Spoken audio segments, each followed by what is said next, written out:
kembali lagi dengan saya Bella dan Saya Sasa di program Projo Ganjarto.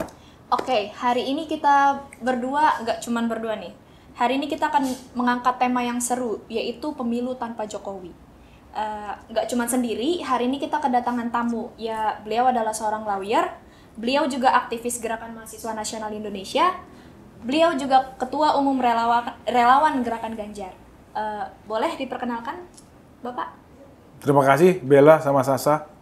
Nama saya Budianto Tarigan, mantan aktivis Gerakan Mahasiswa Nasional Indonesia, dan sekarang Ketua Umum Relawan Gerakan Ganjar. Terima kasih. Kan sekarang banyak nih isu-isu terkait pemilu ya. Isu-isu terkait pemilu ini menurut pandangan Bapak gimana? Kan kita sudah dijelaskan ya bahwa seharusnya pejabat negara itu bersikap netral. Tetapi ada statement presiden kita yang menyatakan bahwa aparatur negara boleh berkampanye. Itu menurut Bapak gimana ya tanggapannya? Oke, terima kasih Sasa. Sebelum kita membahas lebih mendalam soal persoalan pemilu dan segala berhubungan dengan kecurangan dan aktor-aktor yang terlibat di dalam pemilu, dalam penyelenggaraan pemilu, kita harus berpegang kepada peraturan. Dalam undang-undang pemilu, itu sudah diatur sedemikian rupa, sebegitu lengkapnya, soal ASN, TNI, Polri, bahkan presiden sekalipun dan menteri sudah diatur. Memang di peraturan ini spesifiknya itu kan boleh berkampanye, tapi tidak menggunakan fasilitas negara. Nah, ini saya rasa ini yang membuat jadi soal. Disinilah muncul awalnya terjadi konflik of interest. Lagi seorang presiden itu jabatannya sebagai kepala negara dan kepala pemerintahan itu melekat sehari-hari, nggak bisa lepas. Sudah.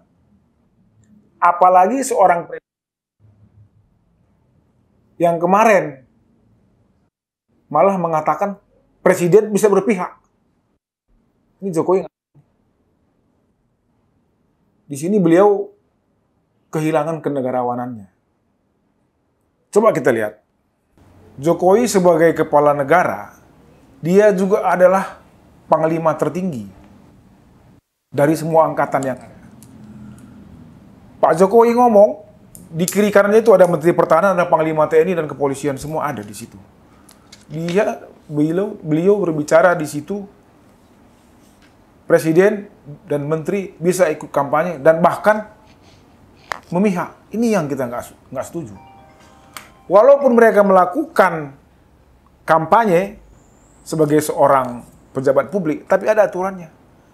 Makanya konflik interest di sini muncul.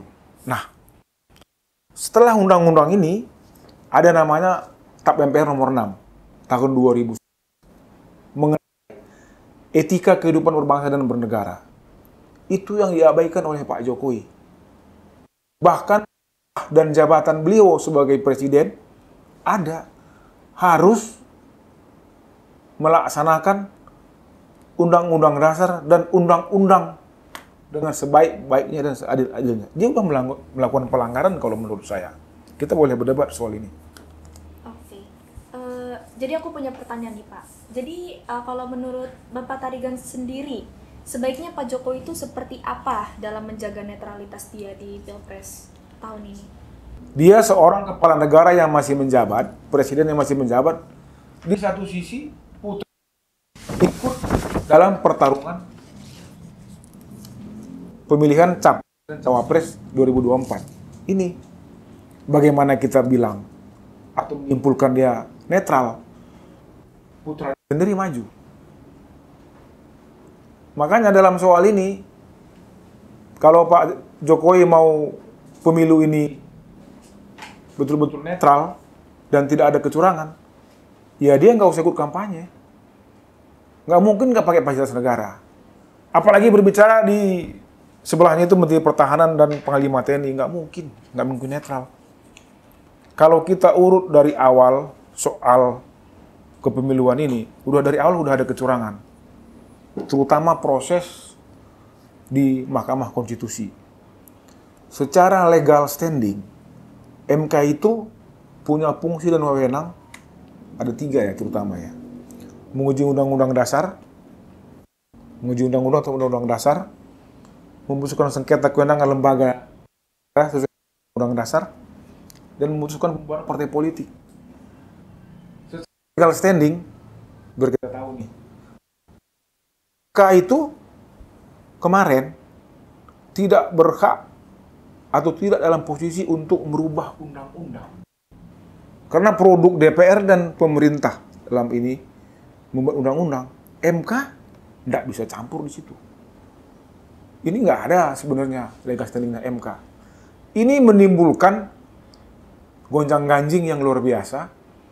Apalagi pemakai keputusan itu adalah, kita lihat, anaknya sendiri. Ini benih-benih kecurangan ini udah mulai ada. Sehingga dengan segala hormat, Pak Jokowi dulu kita dukung karena nilai-nilai demokrasi, nilai-nilai kesederhanaan, kejujuran. Ternyata hari ini beliau ngomong A, besok ngomong B. Contoh, kita lihat aja, contoh nih. Pada 23 Oktober kalau nggak salah, waktu beliau memanggil pejabat kepala daerah ke Istana Negara, beliau mengatakan, hati-hati loh, diulang-ulang itu. Kepala daerah atau aparat-aparat di daerah, termasuk kepala desa, harus netral, tidak boleh memihak. Tiba-tiba kemarin di Halim, beliau ngomong lagi, terbalik 180 derajat dengan apa yang dikatakan. Disitulah beliau mengatakan, Presiden juga berhak kampanye, bahkan bisa memihak Menteri, ASN dan TNI Polri. Jadi sebenarnya ini Pak Jokowi ini udah tidak layak untuk dipercaya omongan beliau itu. Makanya kembali ke kita semua sebagai bangsa, apa model begini kita percaya? Sudahlah Pak Jokowi berhenti aja melakukan praktik-praktik, melakukan kebohongan yang nggak mendidik. Saya dulu dukung beliau 2014 itu. Karena kita percaya itu bisa membuat bangsa ini ke arah yang lebih baik. Itu dulu komitmen kita. Makanya kita dulu mendirikan Projo itu, sampai kita dulu dibenci sama teman-teman PDI.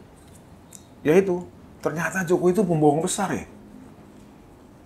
Dia bilang hari ini A, besok B, besok C. Dengan muka wajah yang nggak bersalah. Kok bisa ya berbohong ya? Saya kira dulu bisa dipercaya. Ternyata sangat nggak layak dipercaya hari ini. Makanya pertanyaan kita hari ini, kalau mau pemilu jujur, bersih, adil, cawe-cawe. Ya pemilu tanpa Jokowi. Atau Pak Jokowi dengan segala instrumen kekuasaan pada pasangan nomor 2 dan memenangkan pemilu, tapi ujungnya ini konflik kebangsaan yang nggak tidak henti. Saya ingat dulu Pak Harto 97 menang pemilu, 99 turun. Hari ini Harmoko di DPR MPR bilang Pak Harto masih dikehendaki. Rakyat bergejolak, mahasiswa bergerak. Seperti hari ini Pak Harto turun. Saya lihat Pak Jokowi menggali kuburnya sendiri. Dengan segala hormat, saya dengan beliau nggak ada masalah secara personal, kita dekat, kita bisa ngomong begini. Tapi ini kok bukan Jokowi yang dulu ya. Jadi kalau saya bilang sudahlah berhenti Pak Jokowi untuk merusak demokrasi kita dan kembali kepada karakter Jokowi yang kita kenal awal-awal itu, jujur, merakyat, sederhana. Itu dulu ikon kita di Projo dulu itu. Saya bekas wakil ketua umum Projo ya. Dan sampai hari ini sebenarnya saya lihat Pak Jokowi ini, saya bersimpul gini, apa betul dia atau memang orang yang mempengaruhi itu yang luar biasa gitu. Tapi lama orang semasif begini, saya simpulkan, Mbak, ya titik kritikal poinnya itu ya di Jokowi. Saya bilang sama teman-teman, pemilu tanpa Jokowi, itu yang lebih penting. Pak Jokowi sayang Gibran, sayang anak, tapi kita lebih sayang negara ini. Mungkin saja akan mengirim ke saya atau kemana setelah kita bicara sini, tapi nggak apa-apa. Kita kan udah biasa menghadapi perjuangan-perjuangan yang model gini. Mbak, Bella sama Sasa dan teman-teman, terutama di forum Projo Ganjar Talk ini,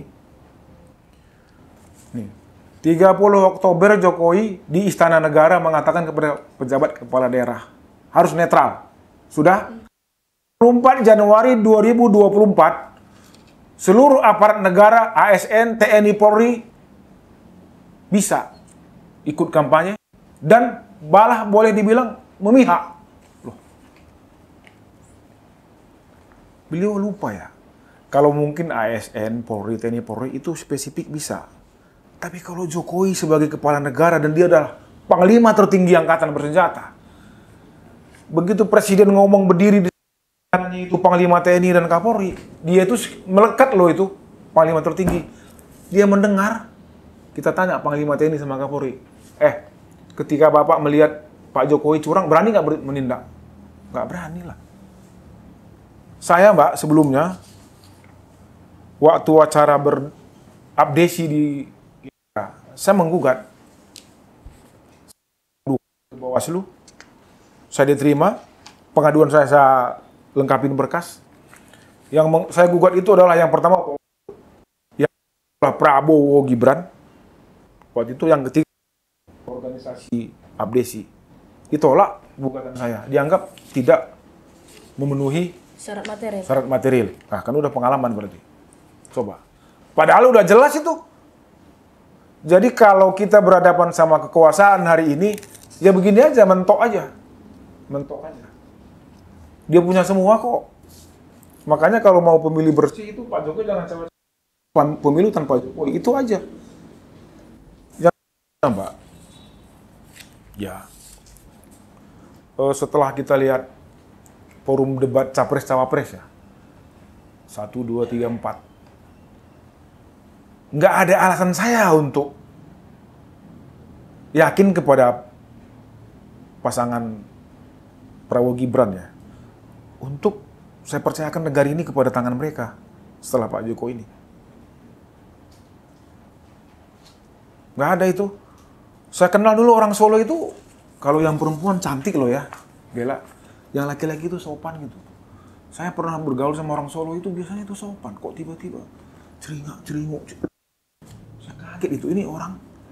Sorry ya, sama kadang-kadang ini lagi apa namanya? Minum obat apa atau gimana gitu ya. Jadi ini Mbak, secara etik dan moral Pak Jokowi sudah jatuh di mata kita, terutama saya. Secara konstitusi dan aturan Pak Jokowi melanggar. Kita boleh berdebat, silakan aja ahli hukum dia untuk temuin saya atau gimana, kita boleh berdebat. Secara sumpah dan jabatan udah jelas, seadil-adilnya itu ada kata-kata saya. Pihak kok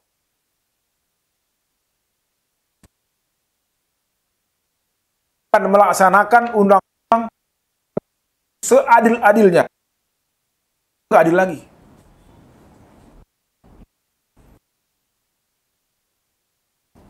Kita bukan cuma berbeda jalan, tapi bertolak belakang jalannya.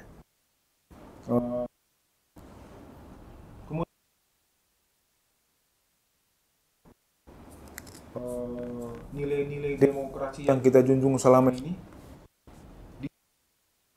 basic yang terpilih dan ini semua nggak ada saya lihat hari ini. Pak Jokowi yang dulu saya anggap bisa jadi teladan malah nggak ada. Jadi 8 tahun dia saya anggap orang benar kok saya dibagi gitu loh. Orang sebulan setelah Jokowi dilantik 2014 saya diundang ke istana. Ngomongnya itu sangat mulia sekali, baik sekali. Saya anggap dia pemecah masalah. Ini Jokowi adalah bagian dari ini. Coba, saya anggap dulu dia itu problem solving. Ternyata tidak. Dia bagian serius dari persoalan bangsa ini. Silakan Pak Jokowi marah kalau dengar saya bicara, nggak apa-apa. Karena saya dulu mendukung beliau itu juga saya menanggung risiko politik, nggak dapat apa-apa juga saya nggak minta juga, nggak apa-apa. Kita sayang negara ini, kita ingatkan Jokowi. Dan saya hari ini, maaf Pak, saya nggak pilih Prabowo Gibran yang Bapak dukung, saya nggak pilih. Saya yakin yang awalnya Bapak dukung Ganjar, hari ini saya tetap pada posisi yang sama mendukung. Jadi Bapak yang tadinya ibaratnya bestie banget sama Pak Jokowi, sekarang benar-benar kecewa melihat kinerja dia yang keterpihakan dia kepada paslon nomor 2 ya Pak? Yeah, sorry ya. Gitu. Sorry. Nah, tadi kan Bapak sempat singgung tuh kalau Bapak udah melaporkan pasangan Prabowo Gibran, terus ngelaporkan apa lagi tadi? Iya, pokoknya melaporkan ke Bawaslu. Iya. Itu kan kata Bapak tidak memenuhi syarat material. Iya. Itu bisa selanjutnya langkah Bapak seperti apa? Waktu itu kan saya begitu mengadukan persoalan Gibran hadir di GBK, kan saya membawa bukti-bukti material, malah saya susun di flash disk kan. Dan itu beberapa rekaman itu saya putar di Bawaslu. Termasuk berita-berita di TV. Belum lagi soal Prabowo Gibran dapat kartu kan. Kartu pas untuk hadir di acara itu. Cuman yang datang kan cuma Gibran. Saya anggap itu memenuhi syarat material sesuai dengan keyakinan hukum yang ada pada pikiran saya. Ternyata Bawaslu menjawab tidak memenuhi syarat material. Ketika saya mau klarifikasi balik, dia bilang harus ke DKPP ya. Iya. DKPP. Saya ketemu orang DKPP, walaupun nggak resmi saya mengadukan lagi, tapi saya resmi ketemu. Kesimpulan saya, ini nggak jalan ini. Cara ini tidak jalan. Saya simpulkan bahwa Bawaslu sebagai juri, ya kita bilang, atau pengawas pemilu, ini nggak bisa diharapkan untuk memperjuangkan pemilu yang berkualitas ataupun jujur dan adil, nggak bisa. Berarti menurut Bapak Bawaslu itu berpihak gitu Pak?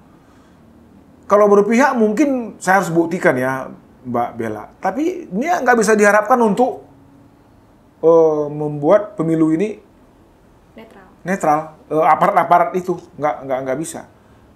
Itu organisasi kepala desa, ada 8 waktu itu. Salah satu adalah Abdesi mengundang capres ke acara mereka. Dan jelas itu, ini jelas ada jari begitu, Prabowo Gibran hidup, dukung ini. Kalau nggak ada motif politik, ngapain dia undang?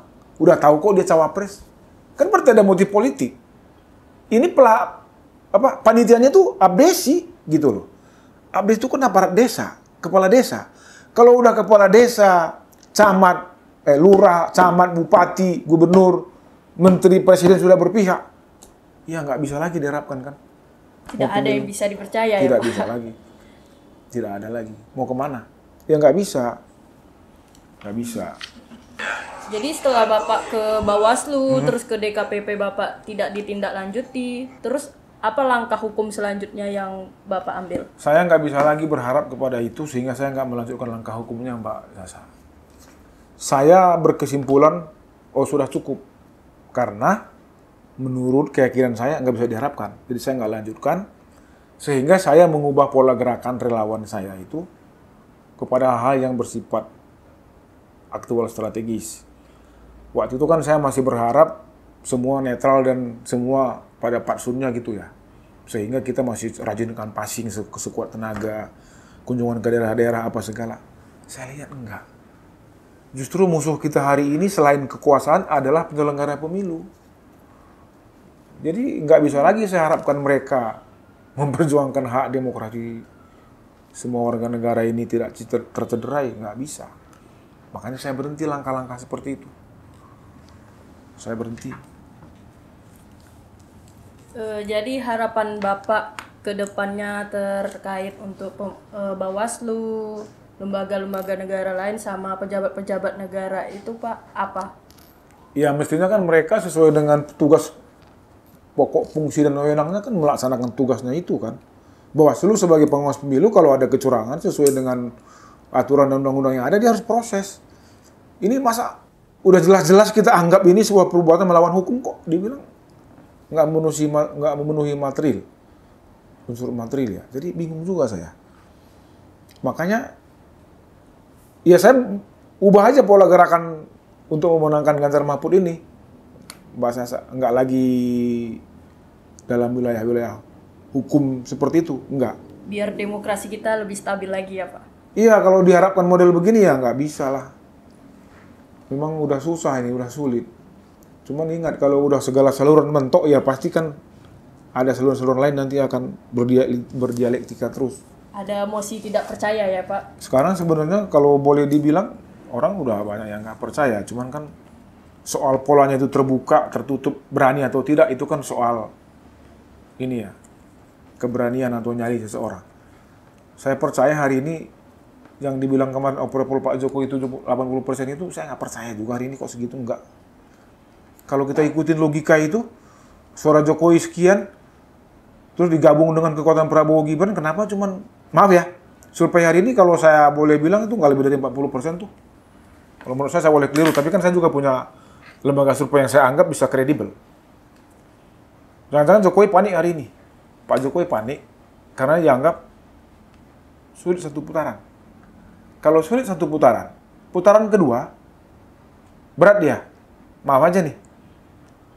Cobalah nanti kalau Prabowo lawan Ganjar. Jangan kira pemilih Anies nggak bisa ke Ganjar. Oh, sangat bisa. Ataupun, tapi jangan begitu ya. Atau pendukung Ganjar ke Anies. Bisa saja. Kenapa? Ya karena udah terlalu banyak pelanggaran dan omongan pembicaraan yang tidak konsekuen dari Pak Jokowi. Itu sebenarnya masalahnya. Sepertinya semua yang kita bahas hari ini tuh udah lengkap, udah cukup ya tentang tema kita hari ini yaitu pemilu tanpa Jokowi. Terakhir nih Pak, apa yang mau Bapak sampaikan kepada relawan Ganjar, kepada masyarakat luas yang akan nonton program talk kita hari ini? Oke, terima kasih Mbak Bella sama Sasa. Ada beberapa pokok pikiran yang bisa kita rangkum pada hari ini untuk diberikan semacam pencerahan kepada masyarakat kita menjelang pemilihan umum 2024 ini, Februari tanggal 14 ya. Yang pertama adalah jadikan politik ini menjadi sesuatu yang meletakkan fondasi yang kuat bagi kemaslahatan buat rakyat kita. Artinya sarana demokrasi ini jangan malah menjadi beban buat rakyat, malah menjadi akar konflik di tengah-tengah rakyat. Makanya pemerintah atau presiden ataupun pemimpin harus kasih teladan yang bagus, yang positif, sesuai dengan aturan hukum yang ada. Nah, selanjutnya adalah kepada Pak Jokowi terutama dan seluruh jajarannya, kabinet dan TNI Polri, ASN, untuk bersikap netral. Sudahlah. Kalau perbuatan itu semua ada konsekuensinya. Kalau kata agama itu hukumnya itu dunia akhirat tuh. Apalagi melanggar sumpah dan janji. Itu pasti.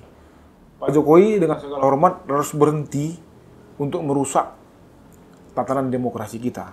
Atau cawe-cawe yang membuat gejolak dan konflik nanti yang Pak Jokowi sendiri nanti bisa terkejut dengan rentetan-rentetan yang beliau buat sendiri. Sudahlah, berhentilah untuk cawe-cawe dalam memperburuk proses demokrasi kita. kembali kepada undang-undang, kembali kepada aturan. Siapapun yang menang, ya silakan aja dengan fair. Cuman kalau udah dari awal bibitnya udah nggak fair, ya udah nggak bisa memang. Makanya, kalau saya Mbak, saya tetap yakin Ganjar Mahfud itu adalah jawaban problem hari ini dari sisi leadership, dari faktor kondisi objektif bangsa ini, pondasi-pondasi kebangsaan kita, soal ideologis. Ganjar Mahfud nggak ada distorsi tuh soal ideologi. Mereka tidak pernah terkontaminasi dengan ideologi-ideologi lain di luar Pancasila. Ideologi transnasional nggak mereka.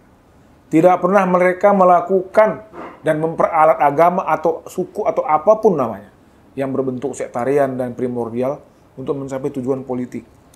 Yakin saya ini orang baik. Dari sisi kondisi objektif, Pak Ganjar sama Pak Mahfud itu pasangan yang serasi dan bagus dan lengkap. Baik dari sisi kepemimpinan, cara dia menyelesaikan masalah, problem solving, dan track record beliau. Kalau ini saya anggap yang terbaik lah buat 2024 sampai 2029. Yang terbaik lah.